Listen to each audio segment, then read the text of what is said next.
थार परिवार के पत्रकार साथियों, इस देश में बहुत मुद्दे हैं, विश्व में बहुत मुद्दे हैं, बहुत बातें भी है। वो तमाम बातें बहुत महत्वपूर्ण हैं।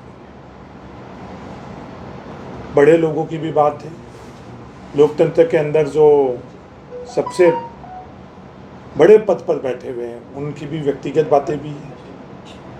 कल हमने हमारे प्रधानमंत्री जी आदरणीय नरेंद्र मोदी जी थार में आई थे बीकानेर, जब उन्होंने नई बात करी कि उनके खून में सिंदूर बहता है। 2014 में आदरणीय नरेंद्र मोदी जी ने टोक्यो में ये बात करी कि मेरे खून में पैसा बहता है, नसों में खून भी बहता है। इस तरह की और कई, ट्रंप जी जो अमेरिका के राष्ट्रपति जी है, वो कहते हैं कि ये भी ऑपरेशन सिंदूर को नज़रअंदाज करो, अपन बैठे हैं हिंदुस्तान, पाकिस्तान और अमेरिका और व्यापार की बात करें, ट्रेड की बात करें। इस तरह के हजारों लाखों और मुद्दे हैं इस देश और दुनिया के अंदर। पर थार के आम निवासी के सामने एक बहुत बड़ी विकराल समस्या और संकट आने वाला नहीं, वो आ चुका है। और इस संकट से अगर हम सब लोग एकजुट नहीं होंगे तो हम लोग मुकाबला नहीं कर पाएंगे। मेरा निवेदन है तमाम जनप्रतिनिधियों से, तमाम राजनीतिक दल के लोगों को से, सामाजिक लोगों से, हर थार के नागरिक से, ये थार पुकार रहा है अपन लोग एकजुट होकर इस समस्या के संदर्भ में अपन पहले तो इसको जाने की ये समस्या है क्या, फिर मिल बैठकर अपन लोग तय करें कि समस्या का समाधान अपन सामूहिक तौर पर क्या कर सकते हैं।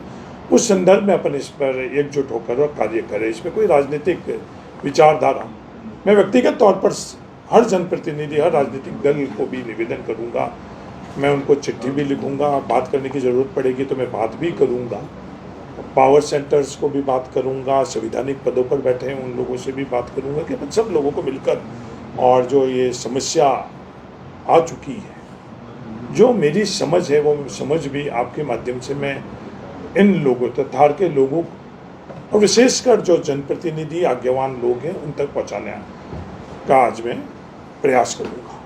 ये समस्या है क्या? ये जो ट्रांसमिशन लाइन से, जो बिजली की लाइन है, ये बिजली की लाइन सिर्फ बिजली की उत्पादन में से जुड़ी हुई समस्या ही नहीं है। ये ट्रांसमिशन के माध्यम से हम लोगों का आने वाले समय के अंदर ये थार में प्रकृति का जीवन और इंसान का जीवन, मानव जीवन, दोनों के लिए बहुत बड़ी चुनौती है।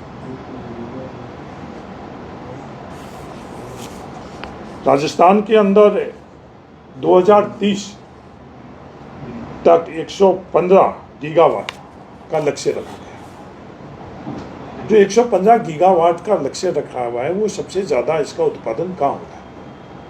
ये उत्पादन जैसलमेर और बाड़मेर इलाके के अंदर होता है, कुछ फलोदी में भी है, कुछ बीकानेर में भी है। तो ये तमाम जो 115 गीगावाट का जो लक्ष्य है वो थार में ही, थार के अलावा बाहर का कोई इलाका नहीं है जिसमें ये है। अब जो उत्पादन हो रहा है, उत्पादन को ट्रांसमिशन, जो उत्पादित विद्युत है उसको आगे ले जाने के लिए, नेशनल ग्रिड में ले जाने के लिए ट्रांसमिशन लाइन से क्या उत्पादन चैरिटी के तौर पर हो रहा? नहीं, तमाम उत्पादन व्यवसायिक तौर के ऊपर हो रहा है। व्यवसायिक का मतलब कि जो भी उत्पादन कर रहा है वो आर्थिक धन कमाने के लिए, पैसा कमाने के लिए कर रहा है। फिर सवाल ये उठता है कि ये ट्रांसमिशन है, जो उत्पादन करने के बाद में जो बिजली उत्पादित की गई बिजली है, किसी भी सूत्र से जो लाइन, जो विद्युत लाइन है जिसको अपन हाई ट्रांसमिशन लाइन कहते हैं, उसको नेशनल ग्रिड तक पहुंचाने के लिए क्या वो फ्री में कर रहे हैं, चैरिटी में कर रहे हैं? उसका जवाब है नहीं। जितनी भी कंपनी है, चाहे पावर ग्रिड, जिसको हम लोगों के यहाँ ये कह रहे हैं कि सरकारी कंपनी है, सरकारी कंपनी नहीं है। ये PSU प्रॉफिट अर्निंग कंपनी है या कोई दूसरे स्टेरलाइट जैसी और दूसरी कंपनी है, वो तमाम जो लाइनें लगा रही है, वो लाइनें लगाने के बाद में उस लाइन के माध्यम से जो विद्युत लेकर जाएंगे, जो बिजली लेकर जाएंगे, उसके लिए पैसे लेंगे। ये बात भी हमको समझने की आवश्यकता है। पर आज हो क्या रहा है, पहले भी अपन सब लोगों ने इसके संदर्भ में बात की। ये पॉलिसी बनी हुई, पॉलिसी पर्याप्त है। सबसे बड़ी बात हम लोगों के सामने ये मैं इससे पहले भी यहाँ राष्ट्रीय हित के अंदर जो काम हुए, उसमें किसानों को, आप जहाँ बैठे हो इससे चंद किलोमीटर दूर JSW, वो विद्युत उत्पादन राष्ट्रीय हित के लिए था। बादरेस में 21,000 रुपये प्रति बीघा का कंपनसेशन दिया गया। और उसी फील्ड के अंदर जब आप सब लोगों का सहयोग रहा, ये मैं नहीं कह रहा हूँ कि मैंने करवाया, सभी का सहयोग रहा, उसमें पत्रकारों का भी सहयोग रहा, किसानों का भी रहा, प्रशासन का भी रहा, सरकार का भी रहा, मैं उसका श्रेय मैं नहीं ले रहा। वो 3.5 लाख रुपए उन किसानों को दिए। ऑयल फील्ड के अंदर हम लोग, ऑयल फील्ड में के अधिकार किसके पास है? ऑयल फील्ड का अधिकार ONGC के पास है। ये ONGC क्या है? ONGC भी पब्लिक यूनिट है, PSU है। उसके लिए भी जब यहाँ जमीन अधिग्रहण की गई, क्या ये DLC के माध्यम से की गई? नहीं। अपन सब लोगों ने सामूहिक तौर पर प्रयास किए और वो उनको, जो किसान थे, उनको हमने DLC से कई गुना पैसा उनको दिलाया। पर आज क्या हो रहा है, आज ये जो ट्रांसमिशन लाइन्स लग रही है, उस ट्रांसमिशन लाइन के लिए क्या कानूनन तौर के ऊपर हम लोग यहाँ नीचे धरातल में जो प्रक्रिया अपना रहे हैं वो सही है गलत है? सबसे पहला सवाल ये उठता है। पहली बात तो ये क्या कानून है?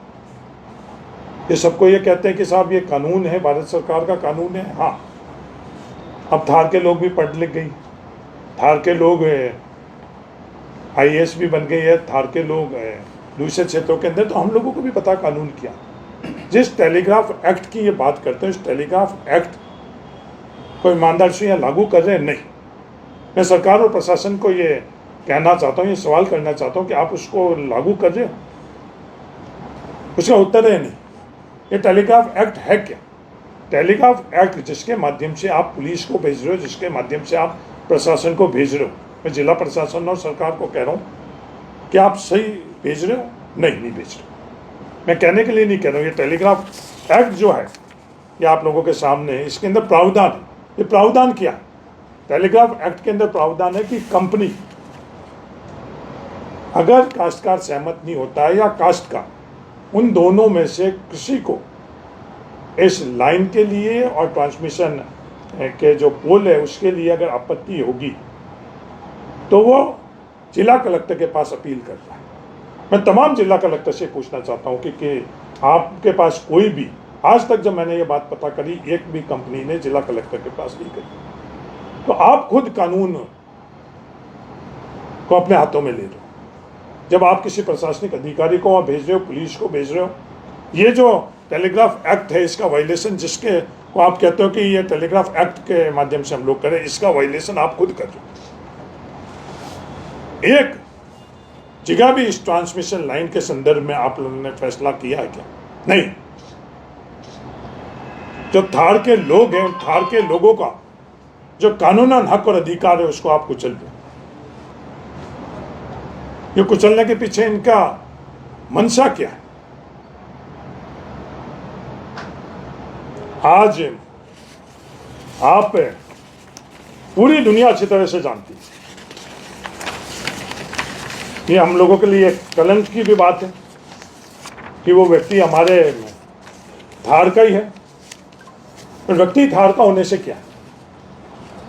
जो व्यक्ति प्रशासनिक अधिकारी रहते हुए पोखरण के अंदर रंगे हाथ पैसे लेते हुए पकड़ा गया, उस अधिकारी को यहां जिला प्रशासन आदेश निकालकर गैर कानूनन अधिकृत करते हैं। आदेश की भाषा आप देखो, आदेश की भाषा क्या है? बिल्कुल अलग और नीचे व्यवहार अलग। और एक कानूनन नहीं, ये गैर कानूनन है। हर कोई अच्छी तरह से जानता है कि वो व्यक्ति के कृत्य क्या है।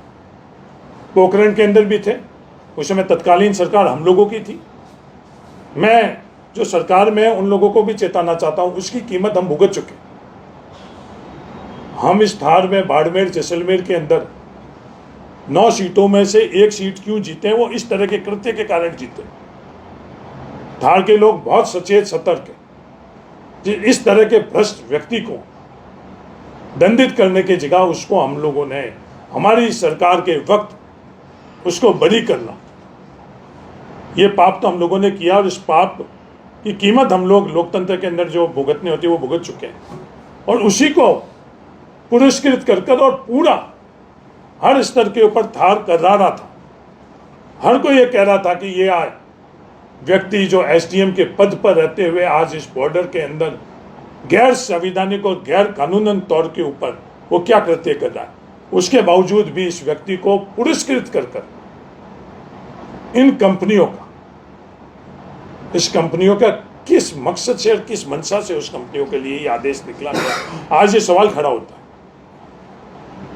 कानूनन तौर के ऊपर इस कंपनियों के अंदर क्या चीजें हो रही है। प्रति जो पोल है, ट्रांसमिशन लाइन है, उसके लिए लाइजनर का व्यवस्था कर रखी। जो थार के किसान काश्तकार को तो आप लोग पैसा नहीं दे रहे हो, उस लाइजनर को लाखों रुपए पर पोल दे रहे हो। वो लाइजनर आगे क्या कर रहा है? वो लाइजनर ऐसे लोगों के माध्यम से गैर कानूनन यहाँ के किसानों का शोषण कर रहा है। मैं उनको भी सतर्क करना चाहता हूं जिनको ये लगता है कि इनके माध्यम से हम हमारे कुछ काम करवा देंगे या इनके माध्यम से हम लोग किसी को दबा देंगे, किसी का शोषण कर लेंगे। ये थार के लिए सही नहीं है। जब थार के लिए सही नहीं तो आपके लिए भी सही नहीं।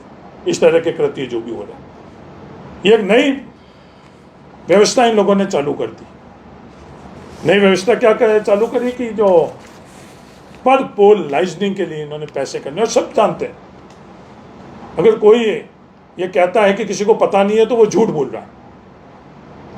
बड़े से बड़े अधिकारी को यहाँ पता है, जो यहाँ जिला प्रशासन के अंदर बैठे हुए हर जनप्रतिनिधि को पता है, सरकार को पता है।